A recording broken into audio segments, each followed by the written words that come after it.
This next session is an exciting one to present.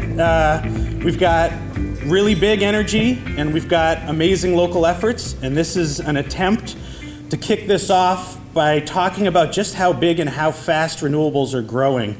In Traverse City, when we thought about our 100% initiative, for the city to get there, it was about 5 megawatts, and there's a megawatt out by the turbine that Marty's company built, did a beautiful job with, so that gets us about a 1 out of 5 way, 20% of the way there.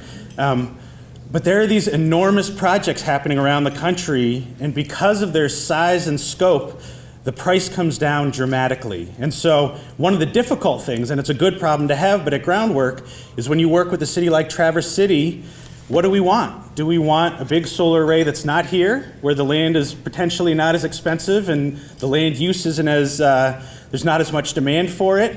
Do we want some local? Do we want it on our high schools? Do we want it in our city buildings so our kids can learn from it? Sort of, where do you do it? How do you do it? And how much does it cost when you do it?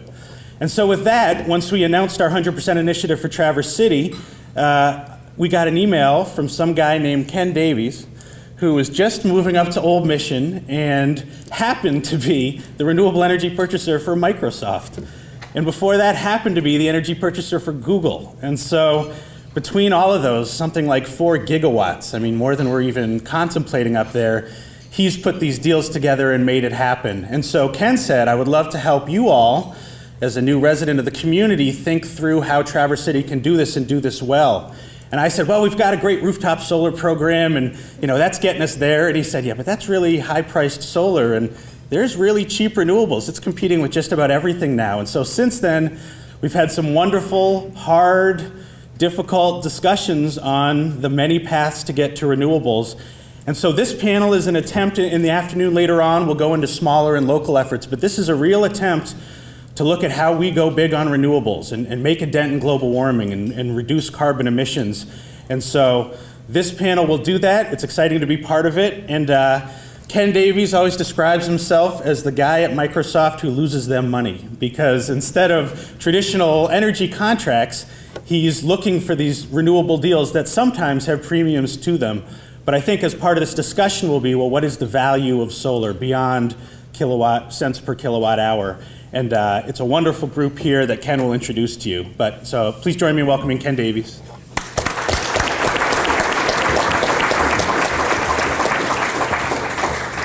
Thank you, Dan. Thank you, Dan and Hans and the Groundwork team for putting this together. A big thank you to Jim Howell, Chief Development Officer of sPower and lead sponsor here today. Give a round for Jim.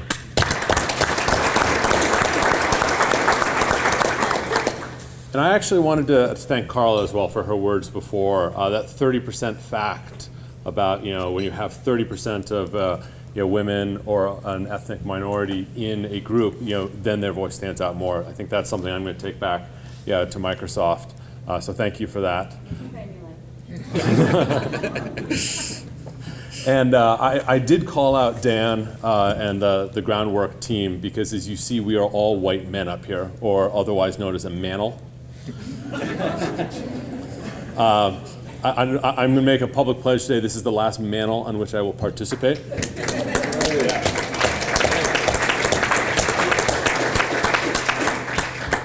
Unfortunately, you have one more manel after us today, and that's at the end of the day, the utility of the future are all old white men.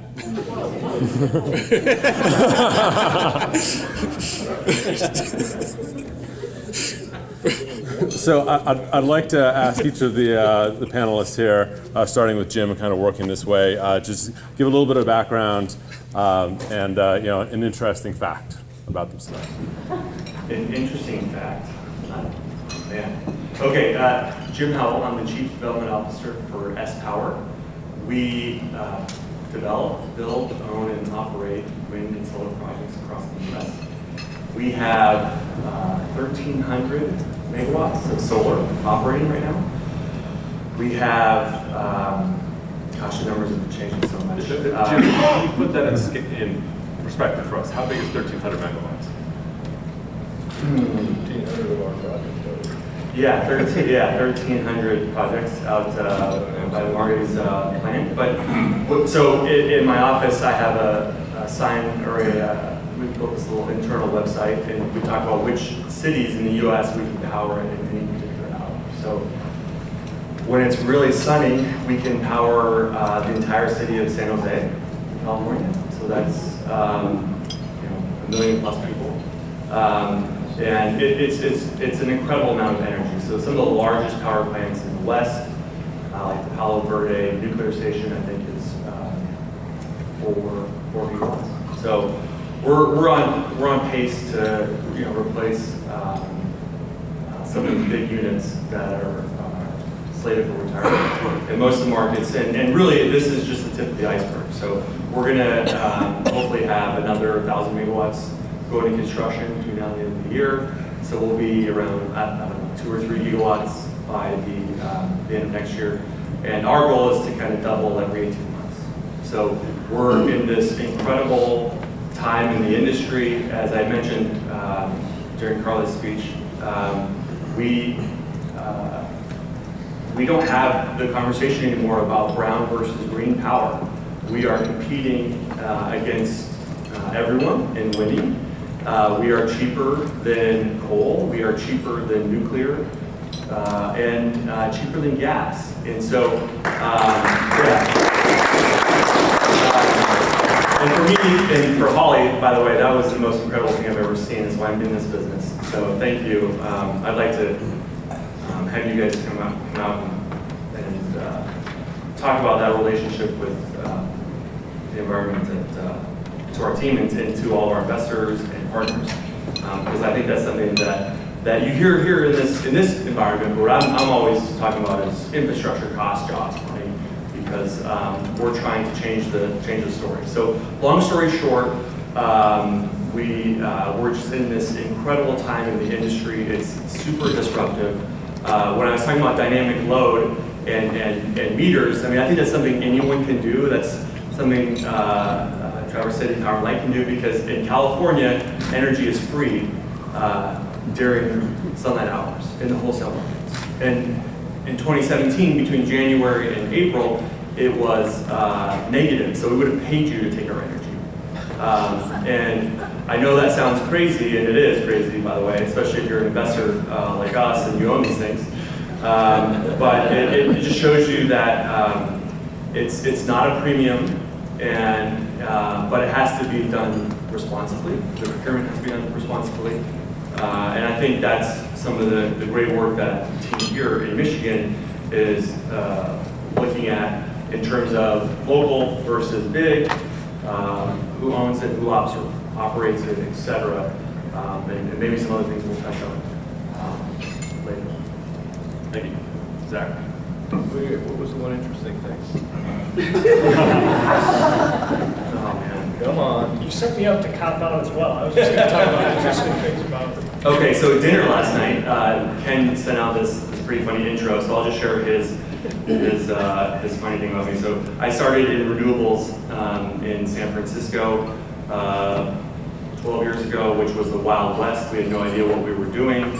And I actually left renewables and opened up a wine bar, which was the dumbest thing I've ever done in my life. There's a reason people tell you not to invest in restaurants, and I had to get back into renewables to pay the bills. I had a young daughter on the way, and so jokes aside, it was great, but it gave me a better appreciation for building a business in renewables that is profitable, sustainable, and a place where employees and our stakeholders have a business they can count on. And sorry, one last thing, one cool thing. So we're building this giant project in Lancaster, California right now. And in 2016, we employed every union electrician that wanted a job in LA County.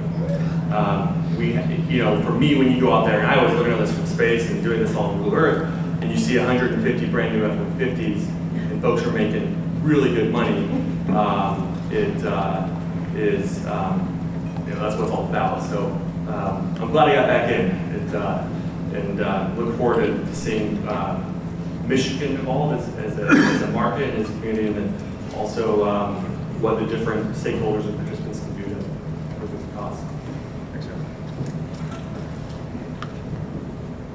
Good morning, Zach Anderson. I'm the Vice President of Power Supply for Wolverine Power Cooperative in Cadillac, Michigan. We're a generation and transmission electric co-op. So generation, we own power plants. We purchase long-term renewable PPAs, and we own transmission. Talking about our renewable portfolio and our clean energy, we are 56% carbon-free in our portfolio, and nearly 20% coming from renewables. So today we have days and hours. Our highest renewable penetration in our portfolio to date has been nearly 70%. We've had days where we've been greater than 50% renewable, and as I said, on the year we've been nearly 20% renewable. So that's my little spiel about who we are and what we're doing on clean energy. My fun fact, if you will, is I won't disparage anyone talking about age, but I'll venture a guess that I may be the youngest panelist up here. But I will say this, I probably have the most solar experience up here, because I remember when my dad worked at a small co-op in rural Wyoming, we had a solar powered demonstration train for farmers who wanted to put solar panels up so that they could water their cattle. And so I remember playing with that train at little fairs around the county. So long time experience in the solar industry for me. All right. Well, thank you, my young friend. Ouch.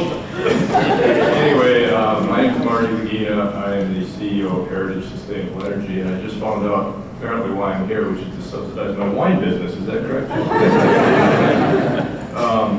My background is in mechanical engineering and law. Don't hold the law part against me. We are actually kind of quite a bit different than sPower. We are a small, certainly by their scale, by Canada scale, but 100% Michigan. You know, we operate only in Michigan. We have Michigan investors, Michigan capital. We are absolutely all Michigan. And I've got some other things to say later, but I'll keep this short. Fun fact about me, I am a Youper, and I'm actually pretty good with a chainsaw.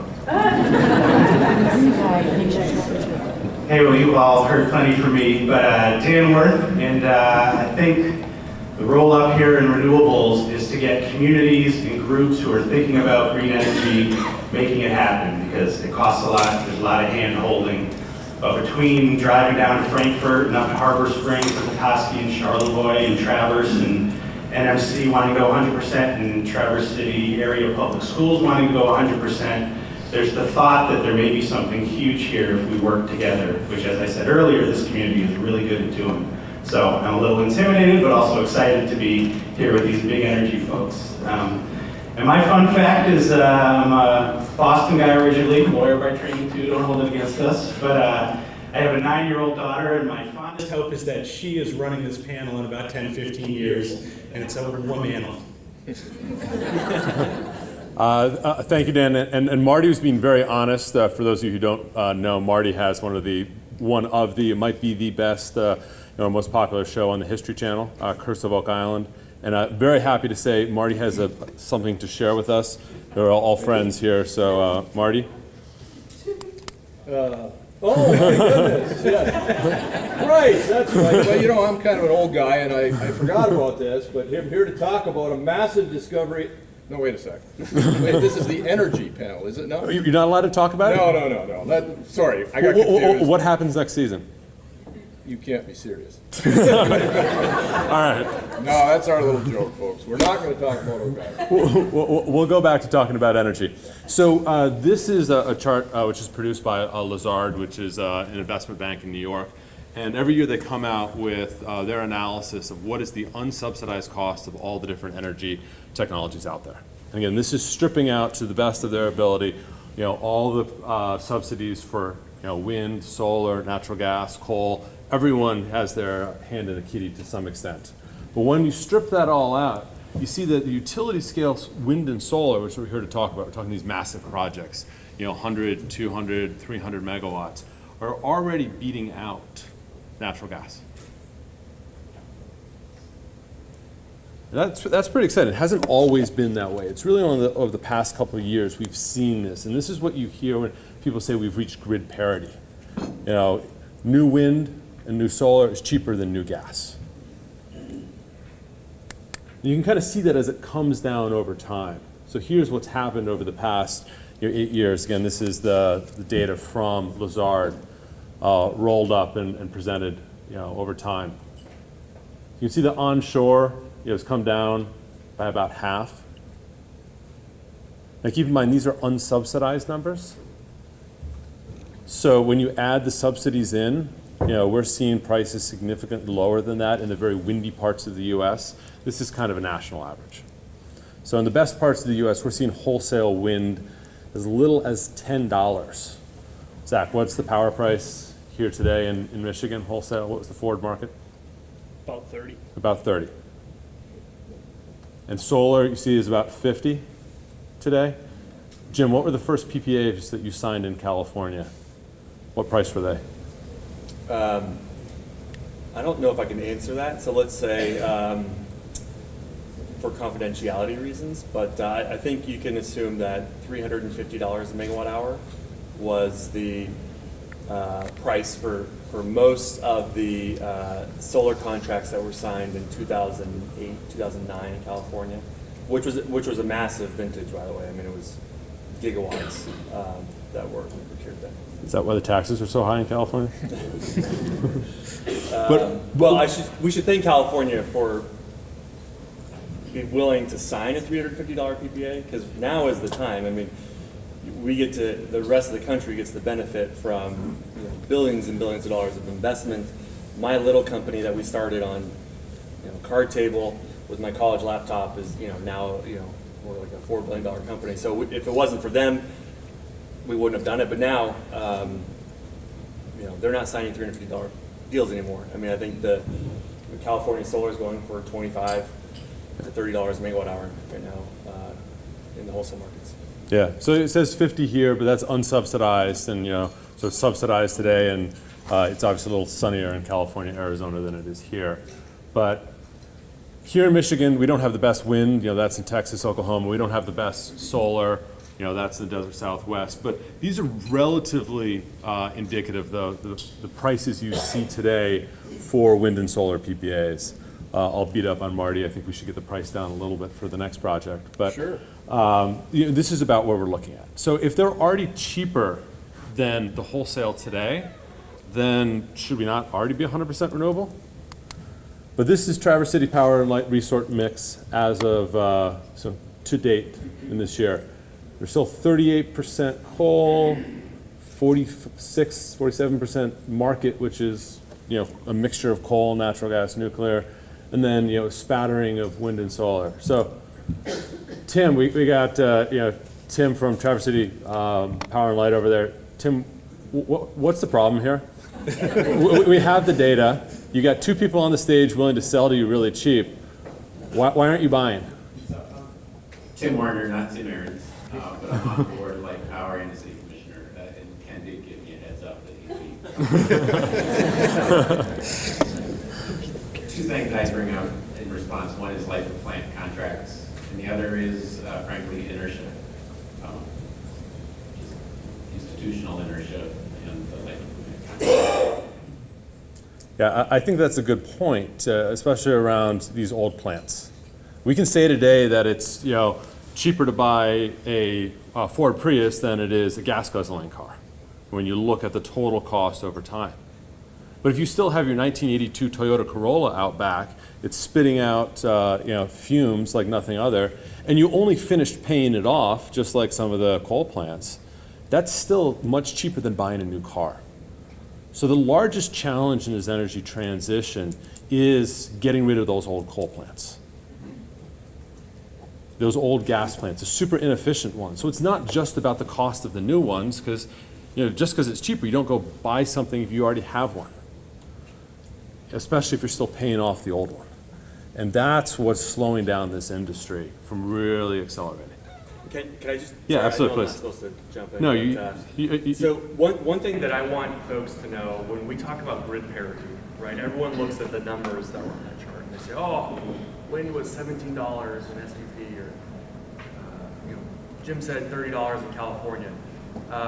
What folks don't think about is the time value of that energy that's produced. So why people signed $350 PPAs in California in 2008 was their alternative was to turn on a 50-year-old old peaker gas plant that a whole crew had to stand by, and it would only turn on for 2 hours a day. So it's not about green versus brown, right? If you have no renewables, you're paying a team to sit on this 50-year-old plant that's got a really high heat rate, meaning very expensive to maintain and run, and it's just going to run for 2 hours.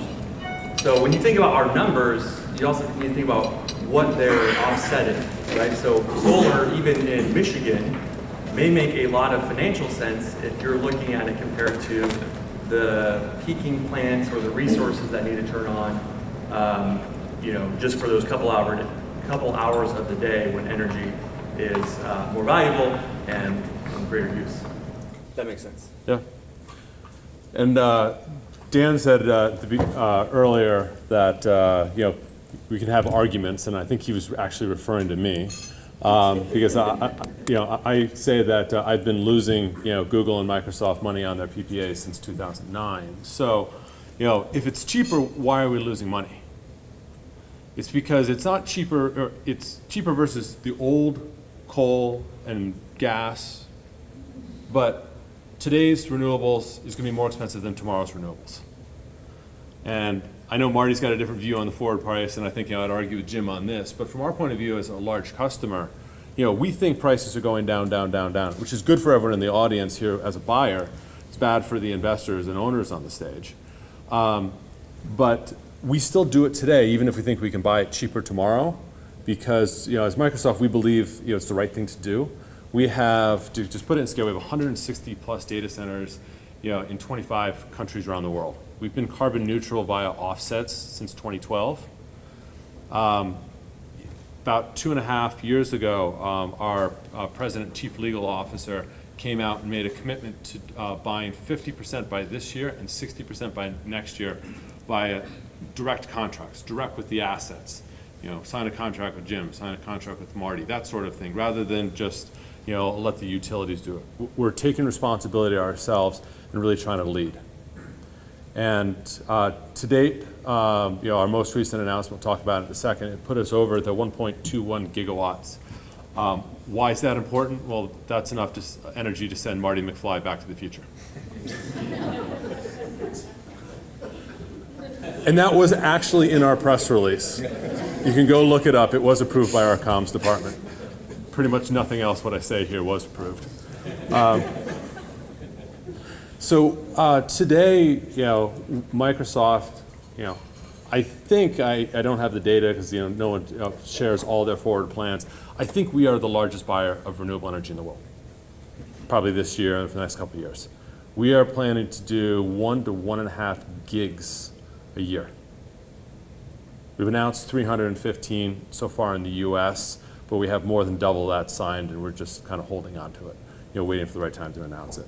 So, why do I say I think we're going to lose money? It's not because, I look at it and say, well, this is, more expensive than coal or gas, it's the other option.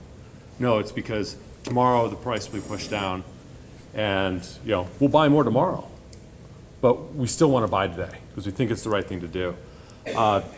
When I was at Google, 2009, 2010, and we started announcing our first big corporate PPAs, they would land on the front page of the New York Times. Now no one cares if Google or Facebook or Apple or Microsoft sign a PPA. It barely makes the industry rags. And I think in the next 5 years in the data center space, and it might take longer in the rest of the industry, it's really going to turn from a carrot to a stick. I describe renewable energy, or I compare it to child labor, or actually moreover the lack of child labor. Apple doesn't, with the announcement of their latest iPhone with great fanfare say, and on this one, we did not use child labor. No, it goes without saying. And I think we're getting to that point, especially in the data center space, where it will go without saying. We will be expected to be 100% renewable, and if we're not, that's the scandal. So how do we get there? So how do we get there? This is a project, and I want to call on Jim a little bit to talk about some of these facts, because he knows them better than I do. But we announced a 315 megawatt contract with sPower in Virginia. It's part of a 500 megawatt project. So it's the largest corporate power purchase agreement ever in the United States. It's the largest solar corporate power purchase agreement anywhere in the world. This is the 5th largest plant solar project in the United States. And I think, Jim, I think you mentioned it was outside of California, India, and China. It's the 5th largest project in the world. So it's something that we're both incredibly proud of. And Jim, you were talking about the union electricians in Lancaster, California, but maybe, and you haven't seen the slide yet, so you may have to turn around. But I just wanted you to talk about some of the impact in the local communities that these sort of projects can have.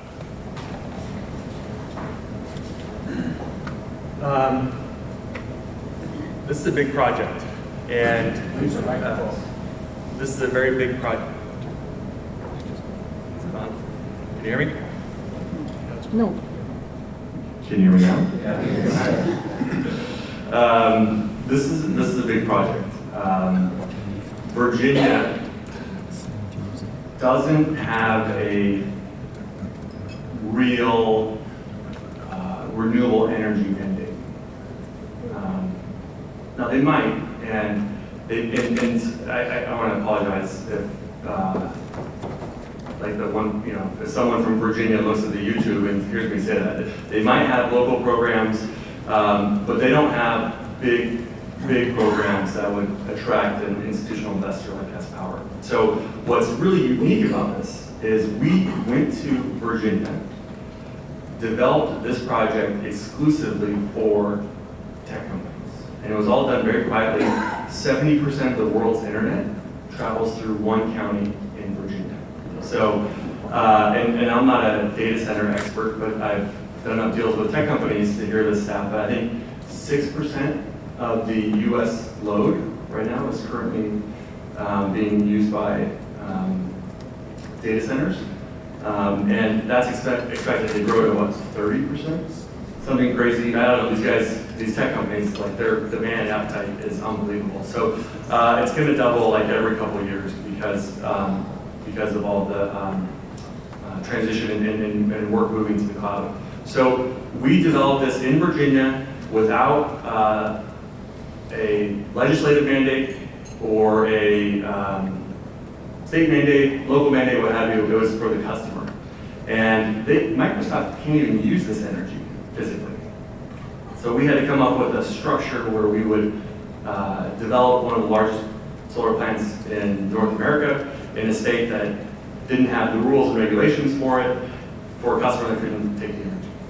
So it was an incredible project. It's absolutely massive. It's 6,500 acres total.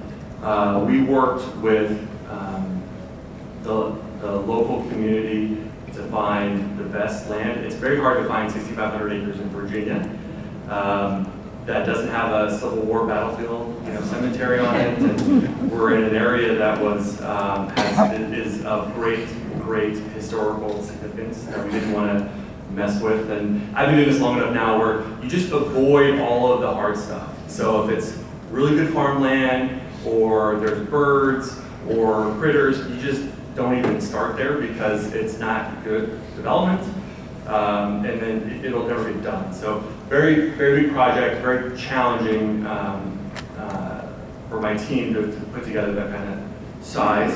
Of those 6,500 acres, I think over 2,000 acres are going to be dedicated into a conservation easement. We're going to have, we've had hiring programs, town halls, our contractors are down there. We can't find enough labor in that county. We're working with the university to develop STEM training programs because we want the labor. We opened an office in Richmond. We're opening an office here in the project. I mean, the economic benefits are just incredible. And Virginia didn't have to give anything up to get it, which I think is a great story for the project. And then just one other thing for this kind of setting. Virginia has on the books this property tax abatement for large wind and solar projects. And tax abatements always become highly litigated and controversial. I'm sure you guys have all dealt with it it doesn't matter if it's wind or building or what have you, but the amount of money that's going to go into the tax base in these projects is, I think there's 20x up here. I think it's like 100x.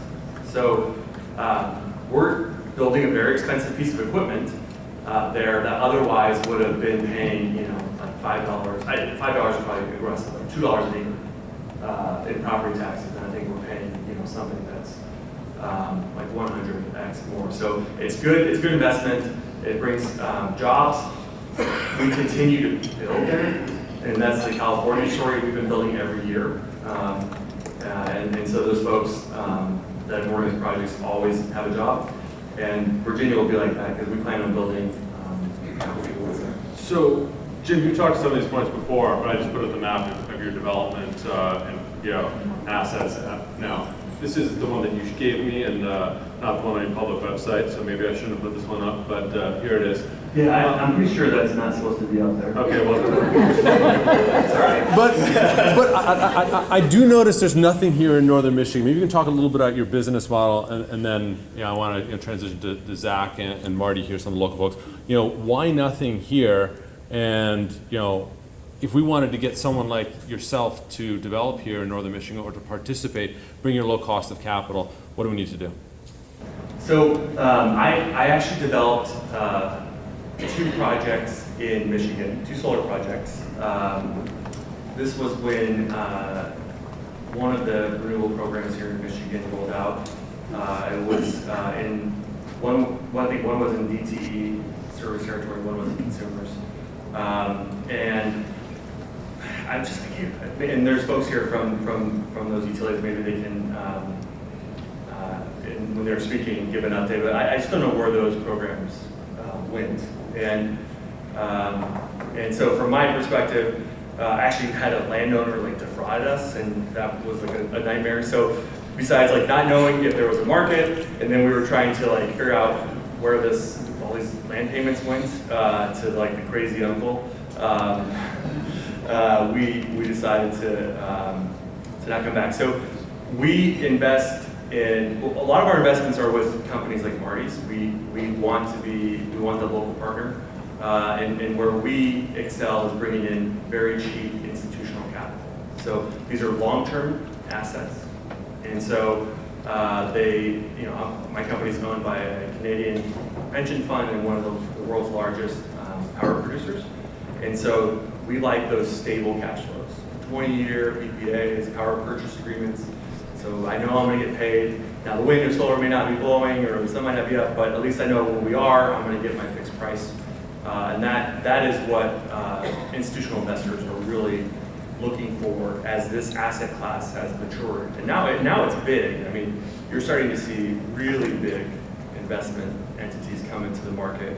You're seeing sovereign wealth funds and things that I never thought you would see. Where they're like, don't talk to us unless we can write $1 billion check. And there's right now not enough projects to meet that kind of demand. So just why that looks the way it does, it's driven by announcements from utilities and states saying we want renewables here, and then our big focus is really just following our customers. So building strategic partnerships like Microsoft and trying to have an inventory of projects that they may want to look at in the future. So Zach, I think what Jim was saying there is if you would buy more power from him, he would show up. So maybe you can say a little bit about Wolverine. I mean, you're the VP of Energy Supply. Is it your decision? And then who are your customers? What's the role of Wolverine in this value chain? So what we have up here is our territory map. So we're in the backyard of Cherryland Electric. We serve 5 rural distribution co-ops who brought power to rural areas that frankly nobody was serving back in the 1930s. So REA was a FDR alphabet program that brought low and zero interest loans to develop rural farms and rural communities. And the map that you have in front of you shows where those territories are in the state of Michigan. As I mentioned in the opener, we've been a leader on new renewables with the first commercial scale wind farm, and we've been a leader ahead of any renewable portfolio standards, and we'll continue to look as renewable costs come down, because as a not-for-profit organization, and that's what I want you to take away, we are not for profit, and so our focus is to deliver an essential service at the lowest possible cost to serve our members over the long term. That's what we want to do, and where renewables fit as those costs come down, they'll continue to be part of our portfolio. And so we've been leaders, we'll continue to look for opportunities to lead, and an important part of that is doing large-scale renewable projects. So if Jim's got a project that makes sense and he can get it across the finish line, and I know Marty's going to talk about some of the challenges that developers see within the state of Michigan, then we're all ears, and we're looking for people that want to grow renewable energy. And it's companies like Microsoft, and on our retail choice side here in the state of Michigan, those corporate partners that have led us to be able to do even more renewables, because they're looking for it for their triple bottom line, not just because it's maybe the lowest cost today and I can get a cheaper contract tomorrow. So that's who we are, that's what we're about. And for everyone in the room, that if you support renewable energy, and as I said, Marty's going to touch on this, you need to be vocal about why it's good for the state, why it's good for the local community, and support it not only in your backyard, but backyards all around the state of Michigan, so that we can see high quality projects at scale that are low cost delivered to serve our rural members and other customers around the state of Michigan. Thanks, Zach. Marty, Jim referred to some of the troubles he had developing here in Michigan back in the day. Can you talk a little bit about your business model and why you have a competitive advantage here in Michigan, but yet some of the problems you still face? Well, I don't know who your crazy uncle was, but I have some crazy relatives too. But it's never stopped us, actually. You know, I do want to talk about, in fact, if I was sitting in the audience out there, you know, I know because you're here, you're pro-renewables. You want this to happen. And I would be asking myself, what can I do? Because it's great for us to stand up here, or sit up here, I guess, and say how great we are and how we're doing all this stuff. But there's a lot of things you can do, because there are a lot of barriers in Michigan for sure. And as I say, we're just a Michigan developer.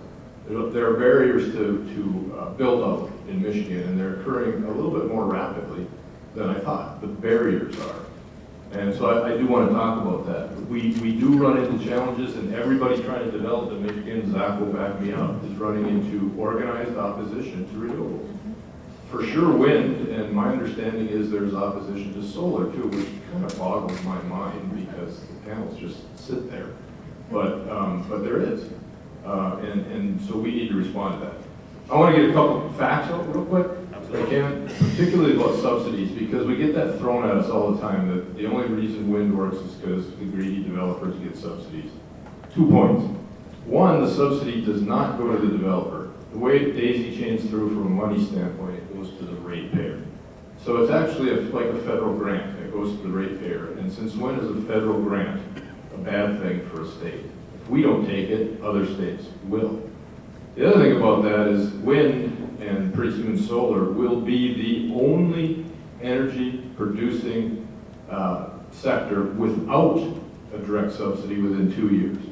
I come from the natural gas business.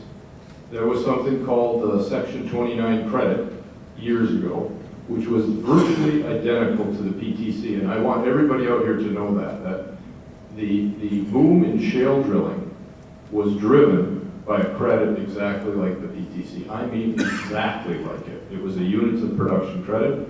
It was on for a while. It drove technology, and then the industry started to really bring down costs, and that is exactly what's happening in wind. So when you hear at local functions, when people from like the Interstate Informed Citizens Coalition come up and say, oh, it only works because it's subsidized, wrong.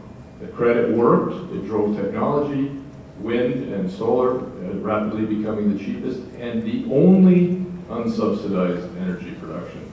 Natural gas is still subsidized, coal is subsidized, nuclear is subsidized, but renewables won't be in a couple of years. So maybe that's enough for right now. I'll get some other stuff if you do a little later. Yeah, absolutely. And I think this was just a picture of some of the opposition that Marty often encounters, and I'm sure Jim and others do as well. So, Dan, I wanted to throw it over to you, almost as a call to action. I mean, what can people here do? Because we joke back and forth that you say renewables are cheaper, I say they're more expensive. I'll use a quote from one of my former colleagues at Google as an example. They came out and said that all their renewable deals make sense, or make financial sense. And that made the rounds here at Microsoft. And internally, people were saying, well, does that mean, they have really better PPAs than us? Because when we look at it, we're paying more still. And that's not what they said. They didn't say that they're paying less. They said that it makes financial sense. Because when you look at, our whole business, it's not just about the cost of the energy, it's the other social benefits, it's the brand benefits, it's the environmental benefits. So Dan, maybe you can talk about that a little bit and give the people here in the audience enough that they can go back and talk to their neighbors, and when they show up here and protest, they can go back and tell them what the real facts are. Sure, well, 2 points, and one thing I think oftentimes when these projects are being developed, the spots where they're going to be developed are picked by folks from not in that community. And so what we've tried to do a little bit, and Frankfurt's a good example, is work with them to map out their territory. So here's a brownfields where you could put in some solar. Here's the airport where you could put in some solar. Here's a bank of 200 south-facing rooftops where you could put in solar. And then that city or town has a plan for how they want this development to happen. And then when a developer comes in from the outside and says, we would love to build something in your community, rather than the community reacting to that, it's almost as if the community has invited the developer in. And it may come with more strings attached, it may be a little bit more expensive, it may require them to hire local labor or put solar up on the local schools. But I think the more communities can get in tune with how they want to use their land so that it's not a reaction, it's an invitation to come. And then the second piece, and this is controversial and something we've talked about a lot the last couple of years, is the much smaller scale solar. So there are a lot of people who want it on their rooftop. Ken's dad wanted it on his rooftop. Ken tried to talk him out of it, and it didn't work because he wanted it on his rooftop. And there are amazing installers in the room from this area around the state that are doing amazing work. But in some ways, the payback for those projects isn't as good as it once was. And so sort of one of our hopes is that we can find a way to meld both the big and the small so that it's not just the developers doing these larger projects, it's also a local community engaging their roofers and electricians and foundation layers to do really good work. And so those two pieces, I think a community can train up your folks, get qualified people in the area who can intelligently talk about it, and then map out a plan for your city on what you want to see if solar comes into your area. And then I'd say at the state level too, we have representatives, Julie Baldwin from PSC is here, major utilities are here. We'll have a video at lunch about gubernatorial candidates. Talk to them, it's often in public forums yelling at each other or being grumpy, and if we can just have these conversations about what local communities need and about what these large organizations can provide to make it happen, I think we get much further. I just wanted to end with one comment before throwing it out to the audience here, and that goes back to the subsidies. There's 2 more years of subsidies. I think it's good that as an industry we're maturing and are able to be weaned off them, but doesn't mean that we as Microsoft or you guys here or us in northern Michigan, now that this is my home as well, shouldn't be taking advantage of while the government's still giving out, because we don't, other states will. So there's about 2 more years on wind and a few more on solar, but they're ramping down. So to Tim and others and DTE and consumers, you can wait or you can buy now. And that's what we're doing as Microsoft. We don't need all the energy that we're buying, as Jim referenced before. what we're doing is we're doubling down now, and we're selling back to the grid the energy that we don't need. But we are still putting these new projects onto the grid. We're making them happen while the prices are low. I don't know what's going to happen to prices when the subsidies go off. They're not coming down; they're going to bounce up. We could have a longer argument with a lot of finance people here. Is it going to go up 10%, 20, 40%? I don't know, but it's not going down when the subsidies go away. So challenge to Tim and DD Consumers, Chairline, and everyone else. We're doing it. We're doubling down now. I challenge everyone else to do it as well. Wanted to throw it 5 minutes. Oh, we're already 5 minutes over. Doesn't matter. We'll throw it out to the audience for questions. Yeah, so I'm a consumer. We put electric on our roof, or solar on our roof, and we want to buy an electric car, but we can't travel from Chicago to Traverse City without getting a recharge. And nowhere in the state does GM seem to have a great recharge.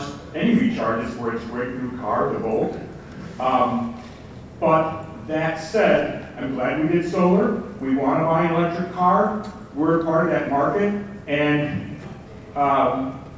so coming back to the question about the inefficiency or ineffectiveness or high cost of rooftop solar, California has just mandated that all new buildings, all new homes have solar on their rooftops or solar somewhere. Is that a step backward, or is that part of the mix of making solar as rapid as possible?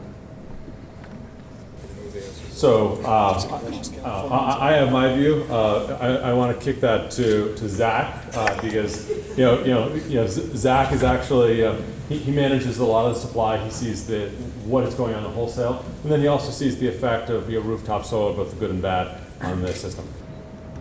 I think the challenge with rooftop is always, it's going to be way more expensive. Ken showed the study, and rooftop solar is by far the highest cost of energy that you can have. Now, there are people that want it on their rooftop, and there's nothing against that. Now, that doesn't mean the rate has to reflect what the cost is. If you want to make that personal choice, that's your personal choice. But when we talk about doing something at scale, that's going to be much, much cheaper. We had a distributed solar program that actively sought up to 10 megawatts. We ended up contracting for 12 megawatts around the state with a couple of community solar and one major corporate solar rooftop project. And that solar, 10 megawatts, was $500,000 per year more expensive than doing solar at scale.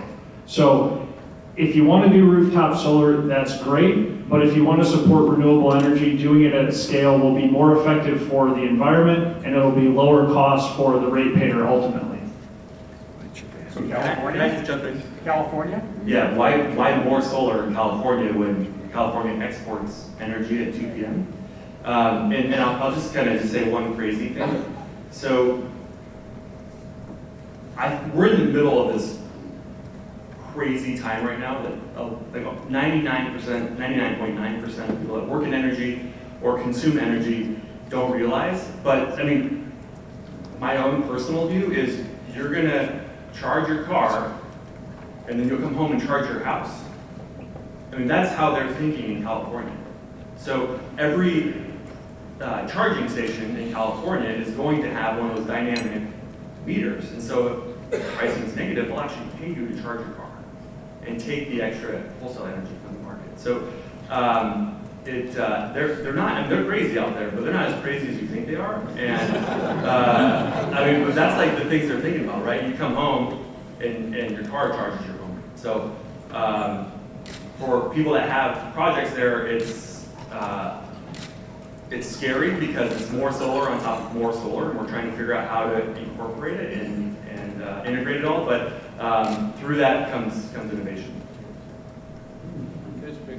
Yeah, I just want to, again, my theme about what you people can do. One thing with the pushback from a lot of local communities on wind, if you really want to see wind develop to 20, 30, 40% of Michigan, I'll give you one concrete thing right now, which I would like to see, and that is open up state land to wind development. I mean, I think the state owns something like 30%. I'm making that up. So you all Google, you can check it out. It's a lot of land. And a lot of it could be readily developed for wind and wouldn't have the pushback from local people living there. I don't see why, and frankly, the state is missing out on royalties right now. All the wind farms in Michigan are developed on private land. So when you talk to your legislator, ask them, why isn't the state opening up its lands to wind development? They can get royalties, and we can advance the ball in terms of what our percent is. So there's a couple other things, but time has gotten short here, so I'll leave you to that. Yeah, so I want to wrap up because, Dan's nagging me here. He can't me to shut up, nor can my wife. But I just want to, close with an idea and a kind of a challenge to Dan and actually Zach. And this is thinking on the fly, so I may, figure out flaws in this plan later. But you talked about rooftop solar. Jim, you talked about the importance of storage charging your house. There's an incredible number of people around here, especially the vacation homes, that all have generators. What if the communities were to band together and ban generators, and instead say, if you want backup power, you have to do storage, and then Zach, you value that and provide a payment for the services that they render the grid. Ban generators, in this area. It'll, a lot of the rich people who come in over the summer, they're still going to want their backup power. They will buy the Tesla Powerwalls. So, Dan. I'm on it. I'll let you close out, but I'll give that as a challenge. Yeah, sure. It's an interesting idea, and the idea of mandating or banning anything gets a little tricky. I think it'd be better to incentivize something. But we do see within 20 years a fully electrified and pretty much decarbonized system of mobility and home heating and all of that. And so I think generators may be not nearly as ubiquitous as they are pretty soon. I think propane for heating, when you get uber efficient space heaters that run on electricity that you can put in now, I think those big changes are coming. But good luck banning tourists who come up. They don't vote. They do pay taxes. All right, please give a hand to our panel, especially